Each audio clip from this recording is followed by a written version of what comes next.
Olá, eu sou o Felipe, eu sou médico de família, sou teleconsultor aqui do Telesaúde Goiás. Eu peço licença para você, antes desse vídeo começar, porque eu gostaria de convidar os profissionais médicos e enfermeiros do SUS que atuam na atenção primária no estado de Goiás a utilizar o serviço de teleconsultoria aqui do Telesaúde Goiás. A nossa equipe de teleconsultores, ela pode te ajudar a tirar dúvidas de casos atendidos na rotina e do seu serviço e sugerir conteúdo atualizado sobre os mais variados temas aí no contexto da APS. Basta fazer o cadastro no site do Telesaúde Goiás e aguardar a autorização. Depois, solicitar a sua teleconsultoria. Aguardamos vocês!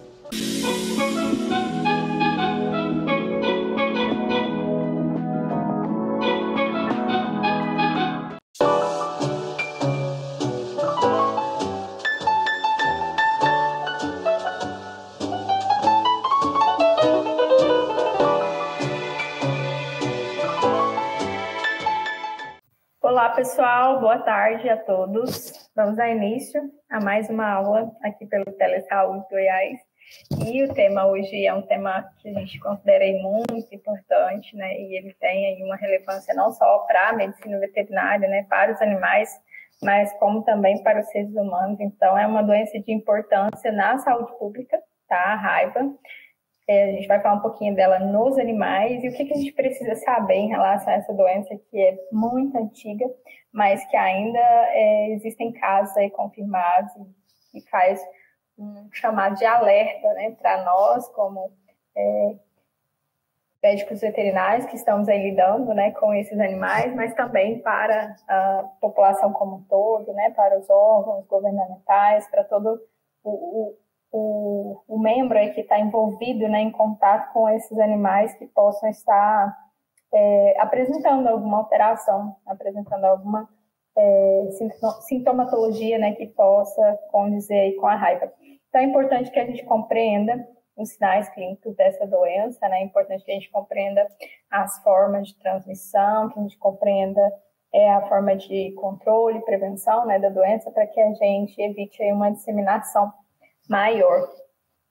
Que bom que a gente tem aí como medida de controle a vacinação, mas ainda muitos animais estão, né, sem ser vacinados, e isso aí é um risco de disseminação, né, do agente, como também ela é uma doença considerada de fatalidade muito alta, né, e alta letalidade. Então, os animais morrem em curto período de tempo. Então, vamos conhecer um pouquinho sobre a raiva nos animais. Então, ela é causada pelo vírus, Lissa vírus, né? Ele possui cerca de 14 vírus dentro desse gênero, né? Sendo apenas o rabies vírus, o vírus clássico aí da raiva. Então, ela é uma doença fatal, que comete o sistema nervoso central, com quase 100% de letalidade. Então, a grande maioria dos animais, né, que adquirem essa doença, eles morrem em curto período de tempo, né? Então, ela pode ser transmitida para todos os mamíferos, sejam eles domésticos, silvestres e nós, os seres humanos, né? Principalmente através de mordedura e lambedura desses hospedeiros aí, né? Que são considerados como reservatórios e também transmissores aí do vírus, né? Do agente. Então, ela é uma das doenças mais antigas conhecidas e ela representa um grande perigo à saúde pública, né? Causa grandes prejuízos econômicos, né, para o pecuarista, porque ela comete os herbívoros também, né? Os bovinos, os ovinos, os equídeos, né? Então, ela é uma doença que mais causa óbito nos bovinos adultos hoje no Brasil. Então, ela é de distribuição mundial, então não só no Brasil, mas em outros países a gente ainda observa incidência de raiva, né, e afeta todos os mamíferos, pois ela não é espécie específica, tá? Então, ela tem uma alta adaptabilidade no organismo desses mamíferos e os reservatórios desse agente, desse vírus, né, são principalmente os morcegos hematófagos e insetívoros, então não só os hematófagos, mas os que gostam aí de algumas frutas, né, eles também têm a predisposição de estar transmitindo essa doença, né, esse vírus. E a gente também tem outros reservatórios aí espalhados, né, por todo o estado, né, e o país, que são os gambás, os guaxinins, mangostas, entre outros animais silvestres. Então, eles podem ser considerados aí reservatórios do vírus. A gente deve compreender que essa doença, esse vírus, ele pode ser mantido por diversos ciclos, né, de desenvolvimento aí. Então, pode afetar vários mamíferos, né? Então, ele é composto por diferentes hospedeiros naturais ou reservatórios e hospedeiros acidentais. Então, esses ciclos, eles podem se interrelacionar. As formas de transmissão da raiva seriam através de mordedura, lambedura, arranhadura, na forma de aerossóis, quando a gente vê muitas visitas, ou até mesmo turistas, né, visitando locais que tenham cavernas com morcegos, então esses morcegos podem liberar isso através de partículas, né, e gotículas. Em ambientes que tem ar-condicionado e esteja manipulando o vírus, é uma chance, né, em laboratório, por exemplo, é uma chance, né, de ter aí uma disseminação e uma transmissão da raiva, né, através de transplante, né, também pode ocorrer de forma transplacentária, transmamária, né, através aí do contágio de um humano, né, com um animal contaminado, de um humano para outra pessoa, onde tenha algum processo aí de secreção, né, de contato que possa ocorrer, através, às vezes, de animais que têm o hábito, né, de comer ou ingerir carcaças, né, ou alimentos aí que possam conter resquícios do vírus, tá? Muitas vezes alimentos não totalmente cozidos, né, e nem foram refrigerados, então o vírus não foi inativado, ele continua ali e ocorre a ingestão dessa carcaça, carne ou leite cru e manipulação de carcaças em abatedouros também. Então, seria uma forma aí de transmissão desse agente, né, desse vírus.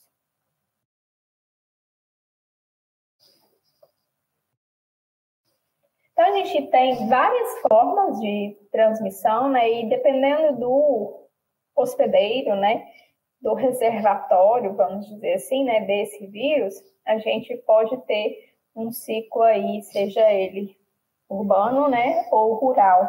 No ciclo urbano, a gente tem o cão como um hospedeiro acidental. Então, a gente observa aí que esses animais, eles podem ter sido contaminados através de uma mordida de morcego ou até de outros animais que contenham o vírus, né? E gatos é menos comum a gente observar, mas já tem alguns casos que a gente observa que vem acontecendo, principalmente por mordidas de morcego, né, em gatos. E o gato gosta muito de brigas, principalmente gatos errantes que não foram castrados. E esses animais, eles podem se movimentar aí, né, em um ambiente urbano e transmitir, principalmente se ele estiver contaminado, né, transmitir o vírus através de mordeduras, arranhaduras, brigas, né. E aí o ciclo dessa forma, desse agente, né, no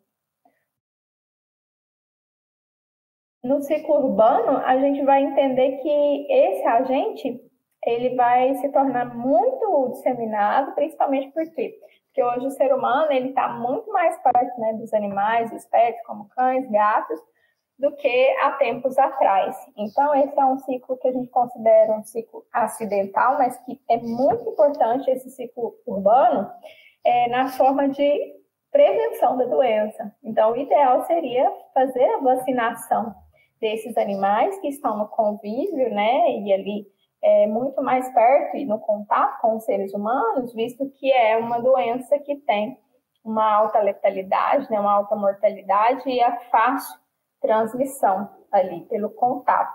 Então, a frequência desse tipo de transmissão, se não existisse a vacina, né, porque Louis Pasteur, ele fez aí na época dos estudos de epidemiologia e imunologia, principalmente na parte da imunologia, né? Ele fabricou as vacinas, né? Ele descobriu, né, através da inoculação de agentes, né, em um animal ou em um ser humano, a gente fez a produção aí de vacinas. Então, essas vacinas que hoje são muito importantes para nós, né, e para os animais, elas foram desenvolvidas justamente para o animal que for contaminado ou infectado, ele não desenvolver a doença, porque ele tem anticorpos vacinais contra o agente. Então, no ciclo urbano, eu coloco aqui para vocês que a prevenção e a vacinação seria uma forma aí de evitar que ocorra a disseminação e a transmissão desse agente.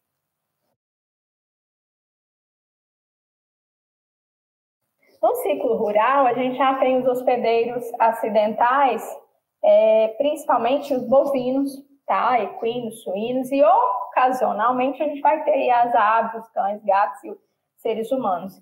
Então, essa transmissão no ciclo rural, que é um ciclo mais de fazenda, né, chácara, onde a gente tem aí maior quantidade de bovinos, a gente vai ter como transmissor aí da raiva um morcego hematófago, porque eles voam em procura de alimento. E aí, como são hematófagos, muitas vezes eles vão estar sugando, né, esses ruminantes, esses bovinos, para que eles completem o seu ciclo. E aí, nessa sugada, eles vão transmitir o vírus da raiva.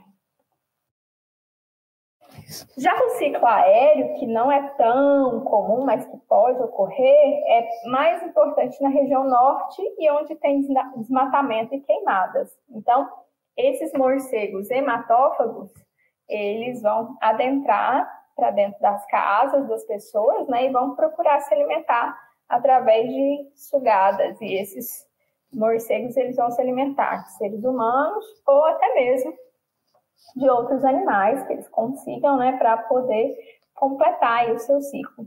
E dentre os morcegos de maior importância, né, para a manutenção do ciclo da infecção, a gente tem aí o Desmodus rotuntus, que seria o morcego aí mais identificado e capturado como transmissor aí da raiva, tá?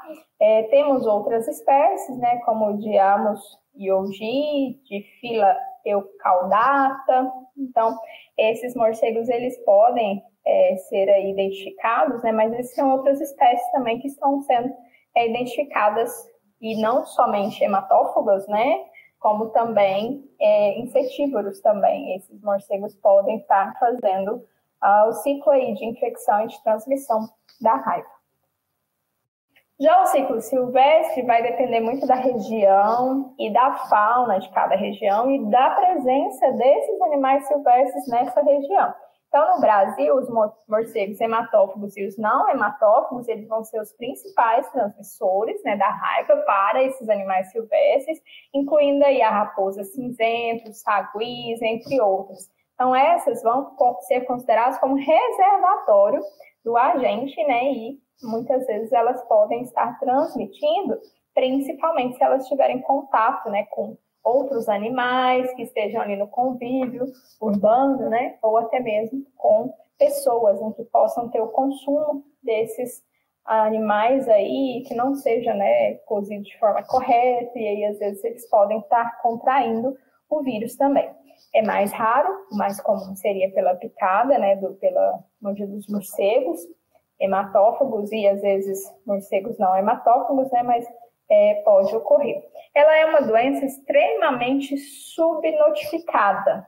Então, os produtores muitas vezes não vão aos órgãos, né, específicos aí para fazer a notificação dessa doença no seu rebanho. Então, os produtores nas regiões do Norte, Nordeste e Centro-Oeste, muitas vezes eles têm aí um rebanho acometido, mas não fazem a notificação.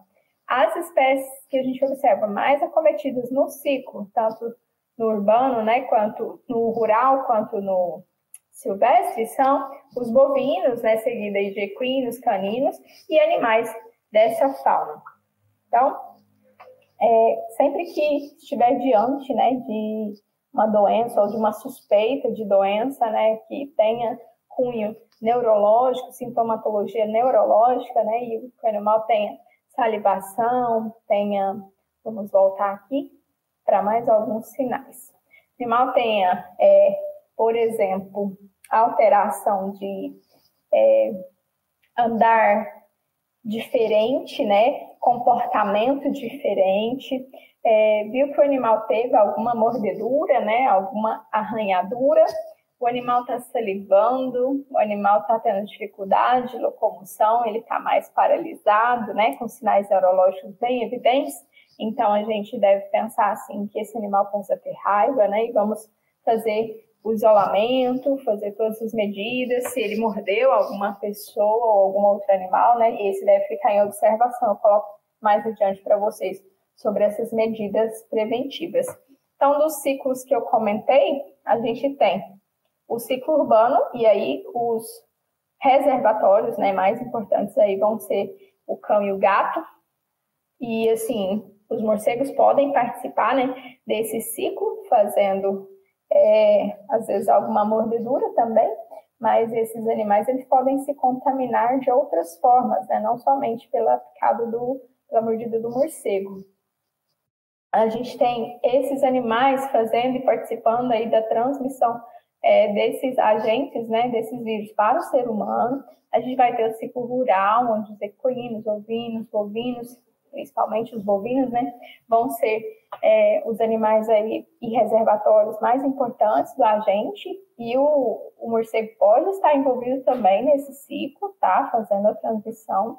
Vamos ter o ciclo silvestre, onde os animais silvestres, eles têm uma maior chance, né, de serem sugados aí pelos morcegos hematófagos, e eles podem se tornar reservatórios do vírus e podem transmitir não só para o ser humano, como para outros animais, né? E no ciclo aéreo a gente tem principalmente os morcegos hematófagos e os não hematófagos participando aí, transmitindo a doença para todos os animais dos outros ciclos, mas também para os seres humanos.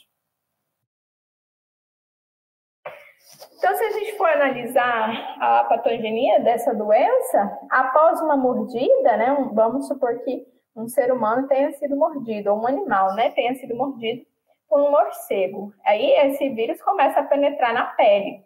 E aqui a gente tem uma resposta imunológica do organismo, né, para fazer uma opsonização e fazer uma neutralização do vírus. Então, entrou em contato com a pele, a nossa resposta imunológica vai tentar fazer com que esse vírus não se multiplique nem replique. Aí aqui ele tem baixa capacidade de replicação quando ele está entre pele e musculatura, né?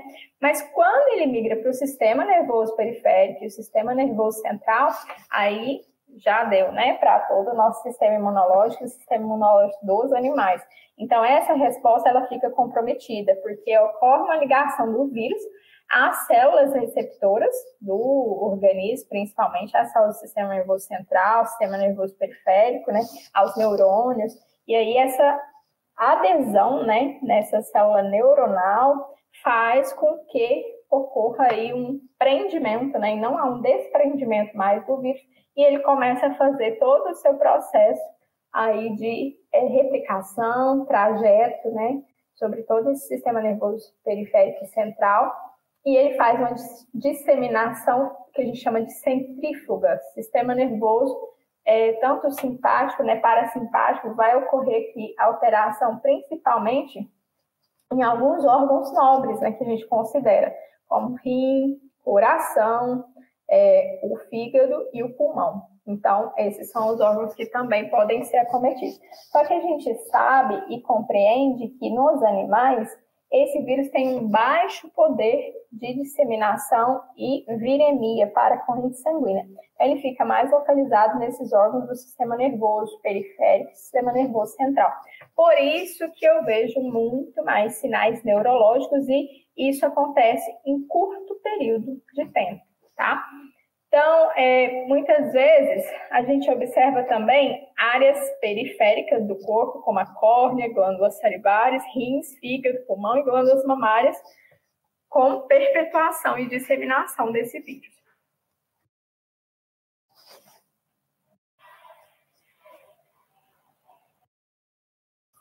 O período de incubação vai depender da carga viral inoculada, da virulência né, desse vírus, da proximidade do local de inoculação com o sistema nervoso periférico e depois central, porque ele, pela medula, né, ele vai fazer a migração para o sistema nervoso central.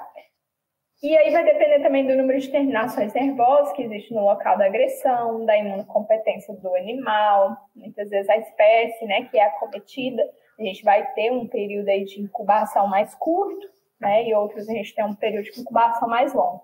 Nos seres humanos, por exemplo, a raiva, ela tem um período de incubação de aproximadamente 14 a 28 dias. Já em cães, a gente tem um período de 40 a 120 dias, então o período é um pouquinho mais demorado, né, em bovinos de 25 a 165 dias, em equídeos de 92 a 190 dias. Agora, o período de transmissibilidade inicia entre 2 a 5 dias antes do início dos sinais. Por isso que a gente sempre pede para acompanhar o animal, né, que está com suspeita de raiva, ou até mesmo o animal e a pessoa, né, que foi mordida por um animal de suspeita de raiva, entre 2 a 10 dias, né, é o período até 10 dias, que a gente fica observando essas pessoas ou até mesmo esses animais, para que seja observada a evolução do quadro, né, desses animais e até mesmo do ser humano, né, da pessoa que foi acometida, e se esse animal vai vir a óbito ou não.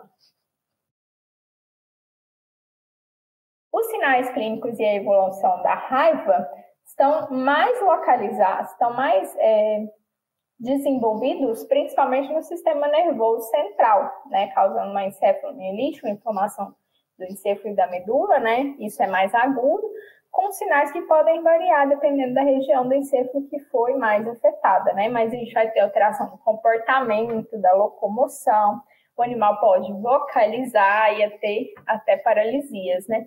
Na doença aguda fatal, a morte pode ocorrer em média de 2 a 10 dias, tá? E o animal vai morrer por quê? Porque como esse vírus afeta o sistema nervoso, ele pode inibir as terminações nervosas para que desenvolvam toda a fisiologia dos outros órgãos. E aí causa uma parada respiratória pelas alterações nervosas vitais, tá?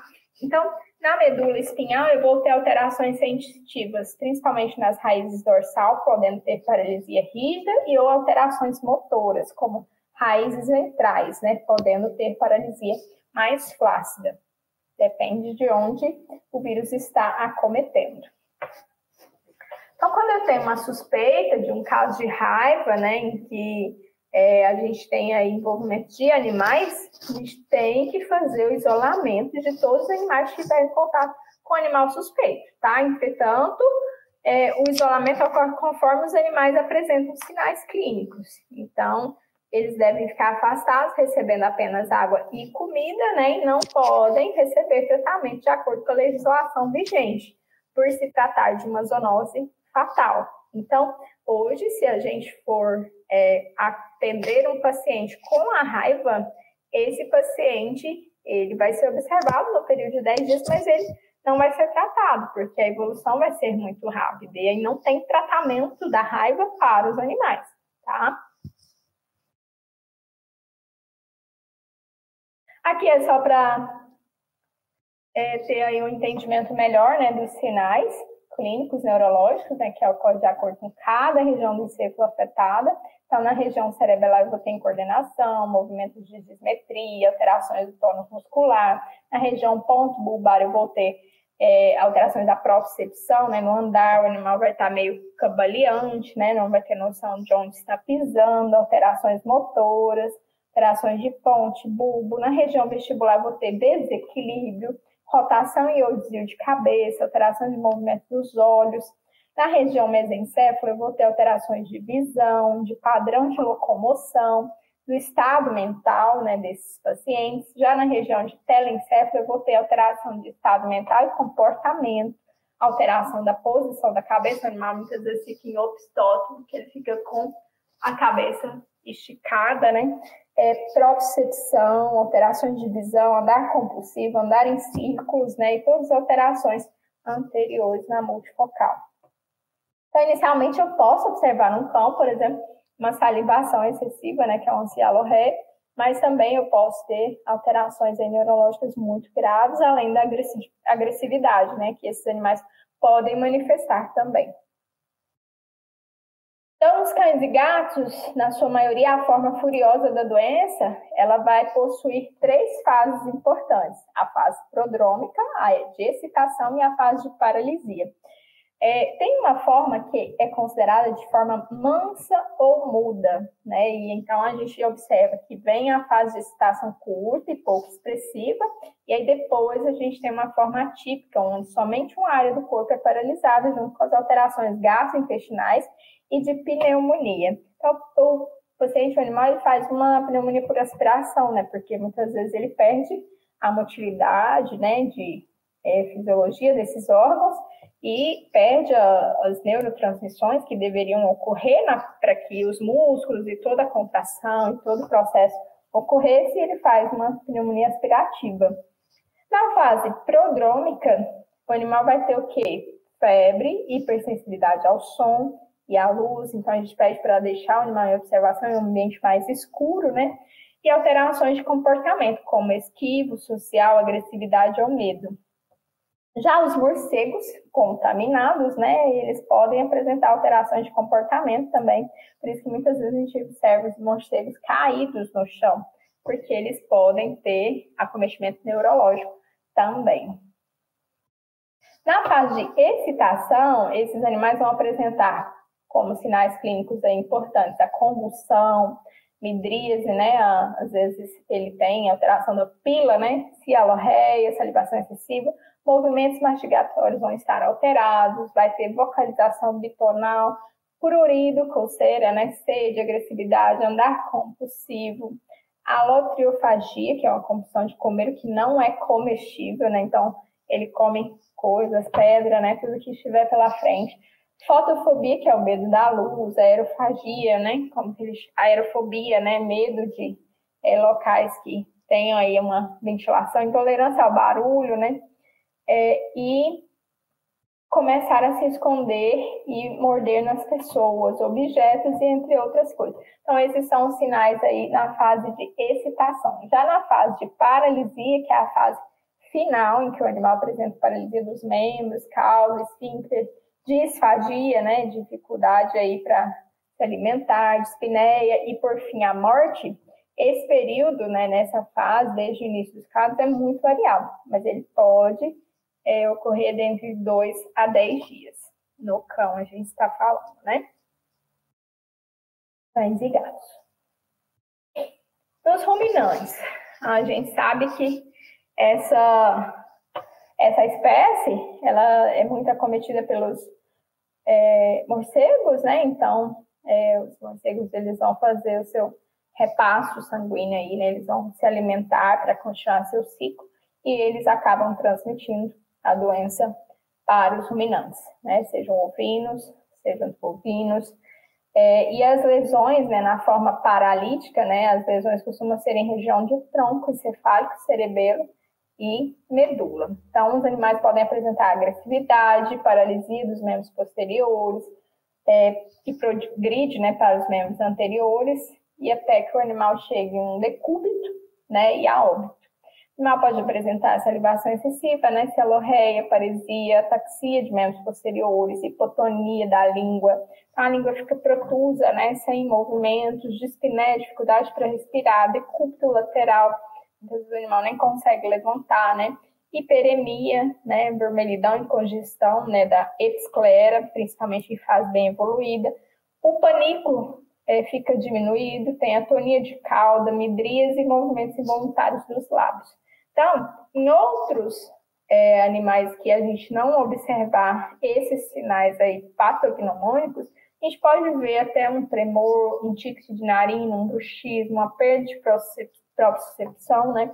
Opistótomo, que é o pescoço estendido, né? Tenese, dificuldade, né, para defecar, diminuição do reflexo anal, parestesia, nistagmo, diminuição do reflexo pupilar e espasmos. Então, todos os sinais estão relacionados com a forma neurológica que pode levar o animal a uma paralisia desses membros. Aqui é só para mostrar as imagens de um cérebro bovino. E na necrópsia, né, eles observaram que a bexiga estava distendida e tinha acúmulo de conteúdo ruminal, né, na região de traqueia. Então, isso não deveria ocorrer por conta do decúbito e da alteração, né, de paralisia que o vírus causa, né? Então, esses animais, eles podem ter uma alteração aí de pneumonia aspirativa também, além de muita congestão, né? O cérebro fica muito congesto, hiperêmico, né? Muito vermelho, aumentado, é demasiado, né? E aí, se a gente for para a microscopia, né? Faz um corte desse cérebro aqui nas regiões mais acometidas e as regiões prediletas, né? As regiões que são aí consideradas regiões específicas para inclusão do vírus. Isso é já algo exigido, né? Pelo mapa, né? Pelos órgãos aí que estão fazendo todo esse diagnóstico da doença. Então, a gente vai observar neurônios ali acometidos com células de Purkinje, né? E manguitos perivasculares, um processo inflamatório em volta dessas células do cérebro. Nos equinos e moares, a medula, né, vai estar alterada. Então, o animal vai apresentar paralisia rígida ou flácida, a depender da região afetada, né? Pode ter cegueira, apatia, agitação, espasmos, né, musculares, movimentos musculares muitas vezes involuntários, né? Paralisia da faringe, anorexia ou dificuldade, né, para se alimentar, cólica, ataxia, alterações de postura, depressão, prurido, coceira, né, e automutilação. Então, o curso da doença até o óbito para esses animais, equinos e moares, é até de aproximadamente 5 dias. Então, a gente observa nessa imagem, é um animal mais prostrado, ele está um pouco mais magro, né, anoréxico, encaminhando para anorexia, dificuldade na deglutição, muitas vezes, né, com dor, com alterações aí de postura, né, então tem bastante alteração importante. E o diagnóstico deve ser rápido, porque isso pode disseminar para outros animais e até mesmo para as pessoas do convívio que estão ali na lida com esse animal. Os suínos, eles vão ter diversos sinais, mas o sinal de incoordenação, inapetência e depressão vão estar presentes, né, evoluindo para uma paralisia progressiva ascendente e com muita convulsão, tá? Então, esses animais podem apresentar agressividade, salivação, obstótrico, e isso pode evoluir para a morte em torno de 2 a 5 dias. Observem que é muito rápido, né, no suíno e no equino. Já no bovino, a gente observa que a demora, né, é um pouco maior, porque se a gente for analisar, aqui em cães a gente tem 2 a 10 dias, né? Mas quando a gente fez ali a avaliação do período de incubação, aqui a gente tem que em humanos é de 14 a 28, em cães de 40 a 120 dias que o vírus fica ali, né, incubado no organismo. Então, em bovinos é um pouco menor, tá? Em equídeos pode ficar próximo ali de bovinos, mas a gente tem que entender que o período de transmissibilidade que é curto, né? Que o vírus começa a se replicar ali no sistema nervoso e começa a ser transmitido antes mesmo desse período aí de incubação.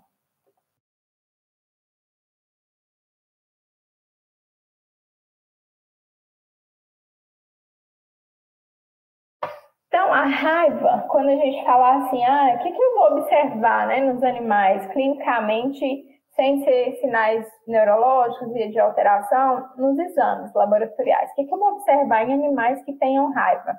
Então, ela não produz muitos achados patognomônicos dentro dos exames clínicos laboratoriais, que são realizados por um patologista veterinário, ou um patologista clínico se estiver falando de raiva em seres humanos, né? Então, a gente vai ver alguns casos, quando tiver alguma alteração, a gente vai ver um aumento na concentração de proteína, fibrinogênese, enzimas como a CPK e células mononucleares. Então, a gente vai ter um infiltrado, né, de manguitos ou perivasculares, predominantemente com linfócitos, né, podendo estar presentes também neutrófilos e macrófagos, na região do cérebro, principalmente. Na necrópsia, a gente vê uma congestão cerebral muito importante, que aquele cérebro estava bem aumentado, né, bem demasiado e bem vermelho, né? E o único achado que vai confirmar a doença de raiva é a presença dos corpúsculos de Negri, que é o único achado patognomônico da doença nos métodos histopatológicos, né, que seria coletar um fragmento, né, daquele órgão acometido, né, dos materiais, e aí a gente envia, né, para histopatológico, e aí nem sempre isso vai ser achado, né, e a gente vai ter uma confirmação desse diagnóstico. Então, às vezes, a gente tem que buscar outras técnicas, né, para que ocorra aí a confirmação diagnóstica.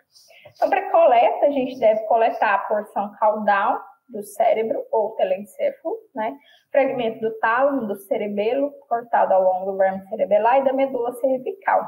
Então, a gente vai ver aqui, ó, nos gânglios de Garcer ou trigêmeo, gânglio, neurite, vacuolização e inclusão, tá, no histopatológico.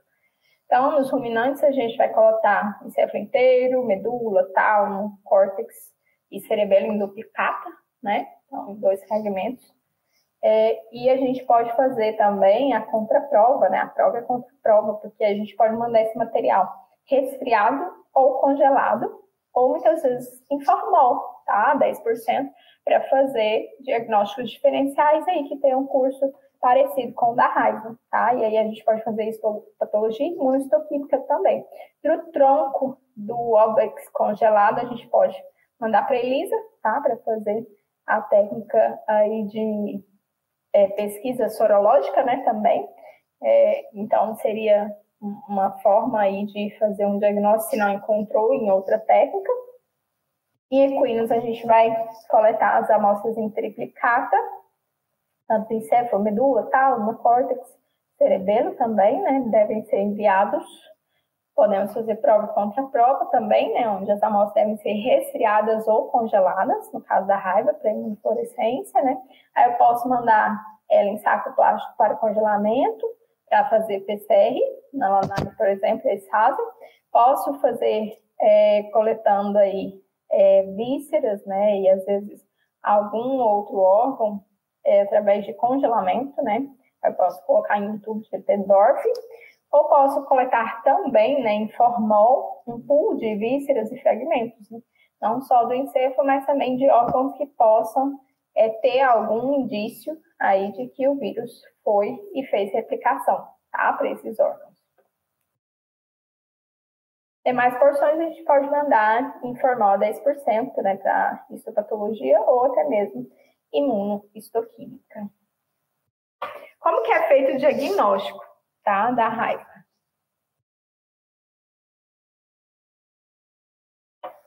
Então, eu devo observar a evolução clínica, né, durante o isolamento, após uma suspeita fortíssima de que esse animal tenha raiva, né, junto com os dados epidemiológicos, né, métodos diagnósticos, microbiológicos, histopatológicos que a gente realizou, caso o animal tenha vindo a óbito, né, pós-mortem, a gente vai ter aí como ter amostras, né, para histopatologia, ou até mesmo aqueles outros exames que foi mencionado.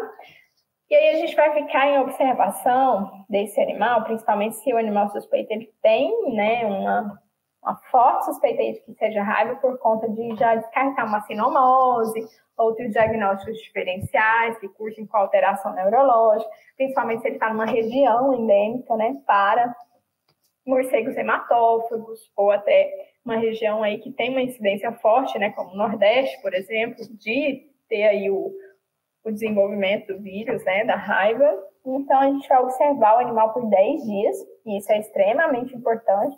Diz que nesse período, os sinais clínicos eles se exacerbam a cada dia, até que o animal entre em decúbito por dificuldade respiratória, coma e até a morte.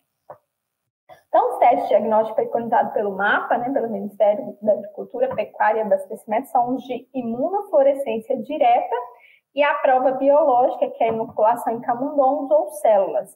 Aí a gente pode fazer também a histopatologia e a imunohistoquímica para ter aí um diagnóstico diferencial para outras doenças de cunho neurológico. Testes de imunofluorescência indireta, cultivo celular, PCR, sorológicos e testes de neutralização também são autorizados, né? E cultivo em camundongo também são autorizados pelos órgãos governamentais. Então, é que a gente tem um neurônio cometido aqui, né, com a inclusão de Purkinje, né, corpúsculo de Neg na célula de Purkinje. A gente tem uma técnica de imunofluorescência, que é onde ela vai marcar os anticorpos sendo desenvolvidos aí, sendo produzidas através da entrada do agente que liberou o seu antígeno, né? A gente tem as técnicas de marcadores também, com colorações específicas e inoculação em camundongo. Então, também seria um método aí, se você não conseguiu concluir nenhuma outra técnica, seria um método aí interessante para que a gente tenha confirmação diagnóstica, e é também um método autorizado. Para diagnóstico diferencial, a gente tem as encefalomielites de diversas etiologias, né? Então, qualquer alteração neurológica em animais que cursem com quadro de alteração aí do andar, do movimentar, né, do sistema nervoso em si que esteja cometido e que também estejam causando encefalomielite, né, a gente deve pensar assim em colocar como um diagnóstico diferencial aí dentro das suspeitas que a gente tenha, né? Então, a gente pode colocar a sinomose como um diagnóstico diferencial, sendo que em alguns casos o animal pode ter sinomose e raiva também, né? Intoxicação por chumbo também podem causar sinais parecidos com o da raiva, né? Então, é um diagnóstico diferencial. Plantas tóxicas, sal, pode causar uma polencefalomalácia, né? Causa de intoxicação variada, meningocefalite, abscesso em cérebro e medula também podem ter um cunho neurológico, é importante, é um diferencial. Listéria, né, seria uma bactéria aí, a Listeria monocytogenes, por exemplo, então causando alteração importante no sistema nervoso, visna em ovinos, artrite, encefalite caprina, deficiência de vitamina A, além de outras doenças como a encefalopatia espongiforme bovina, que há muito tempo atrás, né, era bem comentada, que é a doença da vaca louca, doença de Algesk, né, que é a pseudorraiva, e febre catarral maligna. Então, todas essas doenças, elas têm uma sintomatologia bem parecida com a raiva. Então, elas devem ser colocadas como diagnóstico diferencial quando a gente está buscando a compreensão e o diagnóstico da raiva, né? Então, elas também têm um curso um pouco parecido. E aí tem que olhar toda a sintomatologia, a espécie acometida, a epidemiologia, né, da doença, tudo deve ser avaliado para que a gente consiga chegar aí num diagnóstico confirmado. O tratamento da raiva, ele não possui para os animais, e a gente sabe que é uma doença fatal, que após iniciar os seus sinais clínicos e fazer aí a disseminação para o sistema nervoso periférico e sistema nervoso central, a gente vai perder esse animal em curto prazo de tempo, né? Então, em até 10 dias aí, provavelmente a gente vai começar a ver os sinais mais graves.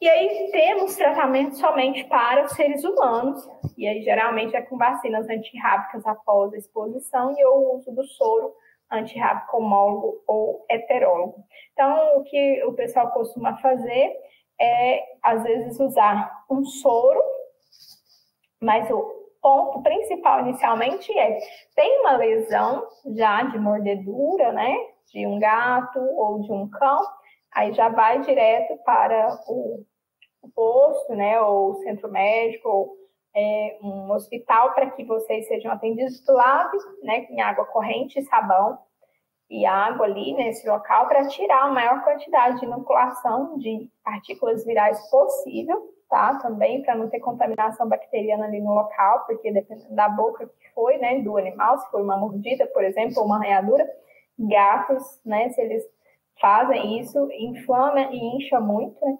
E também a gente deve tomar como medida de precaução aí, sempre que possível, isolar esse animal, né? Para que ele fique em observação. Deixa eu ver se eu falo isso um pouquinho mais adiante com vocês. Controle da doença consiste principalmente em imunização, né, dos animais. Então, a vacinação hoje, ela evitou a disseminação do vírus, né? Então, os animais podem até estar com o vírus, por exemplo, o morcego. Só que os mamíferos que são vacinados, a chance deles desenvolverem a doença é mínima, né? Nenhuma praticamente, porque sendo vacinados, se eles forem mordidos, provavelmente eles não desenvolverão a doença. Dos artigos publicados, todos os animais vacinados não desenvolveram, né, a doença. A gente não tem nenhum caso confirmado aqui no nosso país, né, de que o animal era vacinado e desenvolveu a doença. Então, o controle da doença da raiva consiste principalmente em imunização dos animais suscetíveis, junto com isolamento e observação de qualquer animal com suspeita de raiva, tá? E com a vigilância e controle das colônias de morcegos, que são os desmodos rotundos. Aqui eu abro um parênteses para falar com vocês o seguinte, porque por muito tempo as pessoas, elas rotulavam que se os morcegos são os transmissores de vários vírus, né, do SARS-CoV, aí das coronas, né, e de várias outras doenças, e da raiva também, porque não eliminar todos? E muitas pessoas começaram a eliminar. Eles fazem parte aí de um ciclo biológico importante também, mas a gente tem que entender que a gente precisa isolar esse morcego para ver se realmente esse morcego ele tinha o vírus inoculado em seu organismo e se ele era realmente um reservatório, né? E a gente precisa cuidar e observar com mais a curiosidade, né? E ver que realmente o animal teve ali uma importância na transmissão. E como que a gente vai publicar isso? Como que a gente vai relatar isso e ter certeza, né, se a gente não tem o principal reservatório ali como transmissor? Então, se observou o morcego, conseguiu até fazer a captura ou fazer uma breve descrição, né, desse tipo, é importante até para a gente concluir aí o diagnóstico. Aí, quando eu vou falar de vacinação, os cães e gatos, a legislação preconiza que a partir dos 3 meses, né, eles deveriam ser vacinados para a raiva. Eu prefiro sempre a partir do 4º mês, porque com 3 meses eu vi alguns animais morrerem, né, por não ter seu organismo totalmente desenvolvido. Então, animais muito minúsculos, muito pequenos, por exemplo, um pincher de 3 meses ir para fazer uma vacina de raiva, eu acho muita judiação, porque a vacina é 1 ml, independente do tamanho do animal. E animais podem se sentir bastante, fazer uma reação vacinal muito exacerbada e virar óbito após a vacinação. Então, a gente tem que sempre estar com o protocolo inicial de vacinas contra as doenças em dias, né, nesses animais, quando se fala de cães e gatos.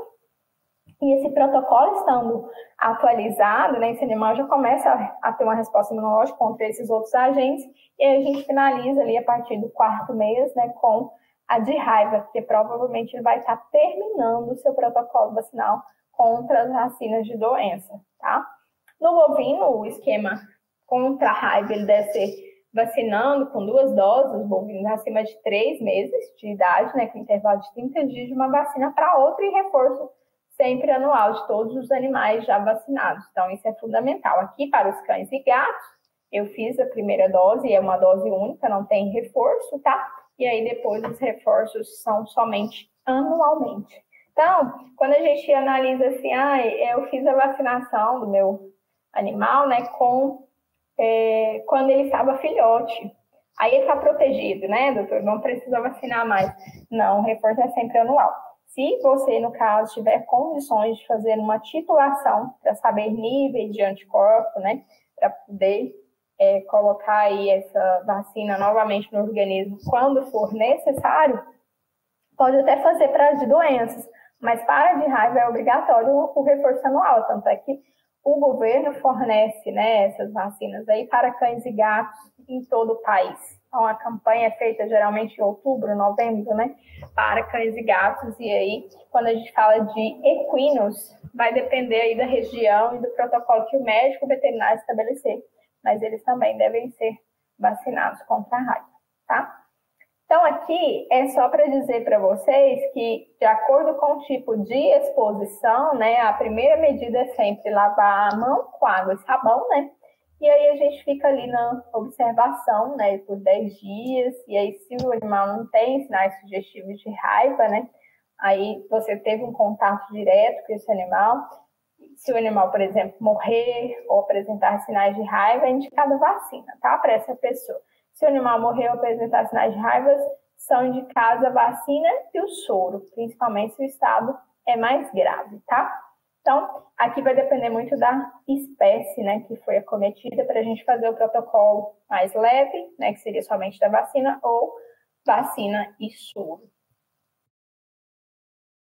Aí, o intuito da aula hoje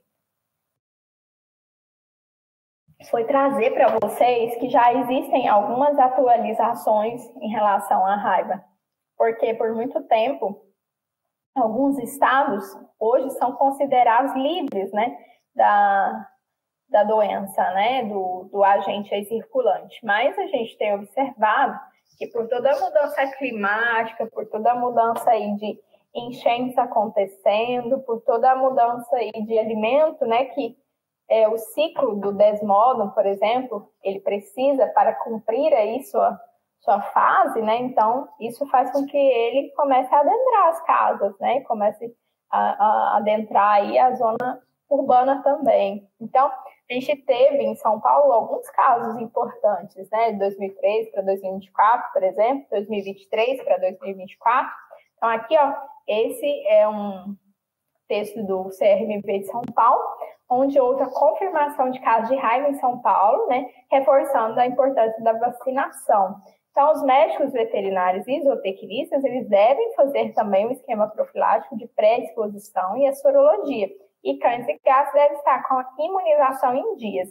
Então, nesse estado, tivemos alguns casos em que os animais foram atacados pelos morcegos e esses animais, eles desenvolveram a doença quando não vacinados e os que eram vacinados não desenvolviam a doença, tá? Mas a gente ressalta a importância de que o médico veterinário que está ali na zona de atendimento, né, de frente com esses animais que sofreram aí a alteração de raiva, né, e tiveram o seu diagnóstico positivo para a raiva, esses médicos veterinários e profissionais, eles devem fazer sempre o esquema profilático, né, principalmente se ele teve uma pré-exposição, tá? E sorologia da raiva também é importante. Aqui a gente tem outro relato que foi agora recente, né? Um morcego com raiva identificado pela Prefeitura de São Paulo, na Lapa, Zona Oeste, e a campanha de alerta é iniciada na região. Então, segundo a Secretaria de Saúde, em 2024 já foram 4 casos de raiva em morcego identificados na cidade, mas até o momento não há casos de contaminação de animais domésticos. O último caso de raiva em pets foi em 2011. Então, em São Paulo, a gente teve aí um caso importante em 2011, né, que é onde o gato que teve contato com o morcego desenvolveu a doença, e esse morreu porque ele não era vacinado, né? Aqui, ó. Segundo a secretaria, chegou a registrar o único caso de raiva em um gato contaminado pela variante da raiva em morcego. E esse gato não era vacinado. Então, a gente ainda ressalta aqui a importância da vacinação dos animais errantes, né? Então, esses animais, a gente deveria ter um protocolo aí, que seria um protocolo diferenciado. Por quê? Quando eu falo animais errantes, a gente pensa, vamos pegar os animais de rua e levar para vacina, eles vão nos arranhar e a gente vai se contaminar. Os animais errantes, eles estão dentro da casa dos tutores hoje, porque os animais errantes, eles se tornam intradomiciliares. Muitas vezes eu pergunto à tutora, você tem quantos gatos?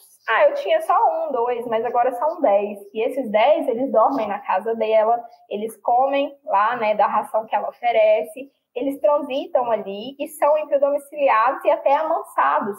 Então, esses animais, eles são errantes, transitam para toda a cidade, né, para todo o bairro ali.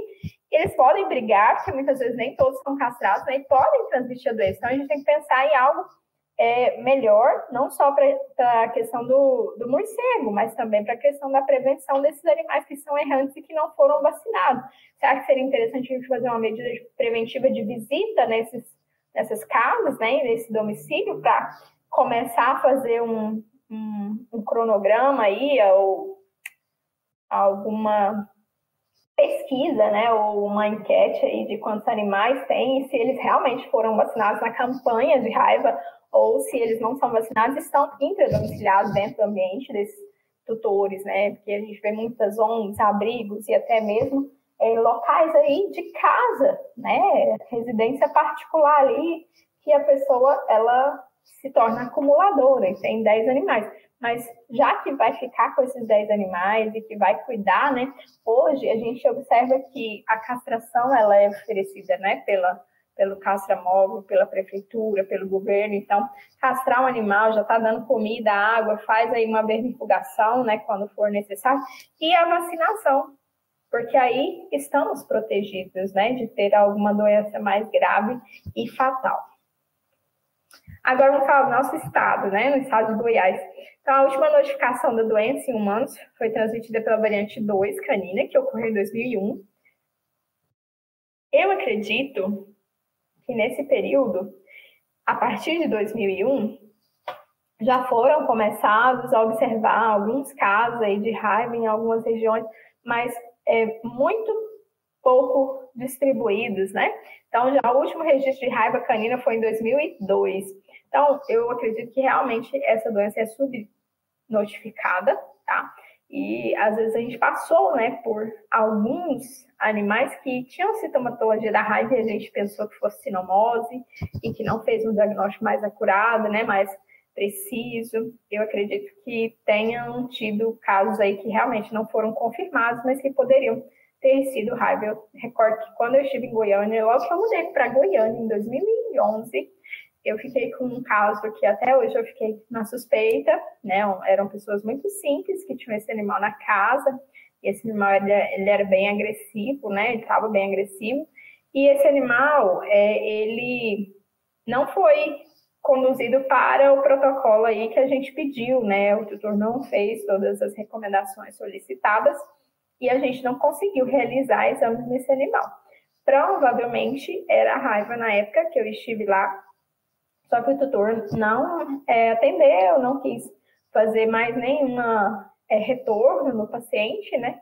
E eu acredito que esse animal tenha morrido, e era um caso que a gente poderia ter confirmado, né? O tutor não autorizou fazer nada com esse paciente. Mas quando a gente está diante, e naquele período estava iniciando, né, nessa parte clínica, então quando a gente está iniciante, a gente tem que ter em mente que muitas coisas, elas poderiam ter sido feitas e a gente não conhecia de leis, né, de legislação, e não era sabedor de tudo que poderia ter sido feito, né? A gente poderia, sim, ter usado, né, e feito aí com os órgãos governamentais, né? A zoonose, hoje eu tenho aqui em Jataí, por exemplo, né, uma afinidade muito forte com a zoonose, e tudo que eu preciso, principalmente em relação a doenças que são mais graves, né, eles realizam os testes para mim, e a gente faz aí para ter uma resposta mais rápida. Preciso testar também alguns outros animais do setor, né, preciso testar, às vezes, para a leishmania, que é o caso que eu atendo mais aqui, né, e eles fornecem todos esses kits para a gente, né, ou às vezes eles recebem lá o soro para a gente estar fazendo.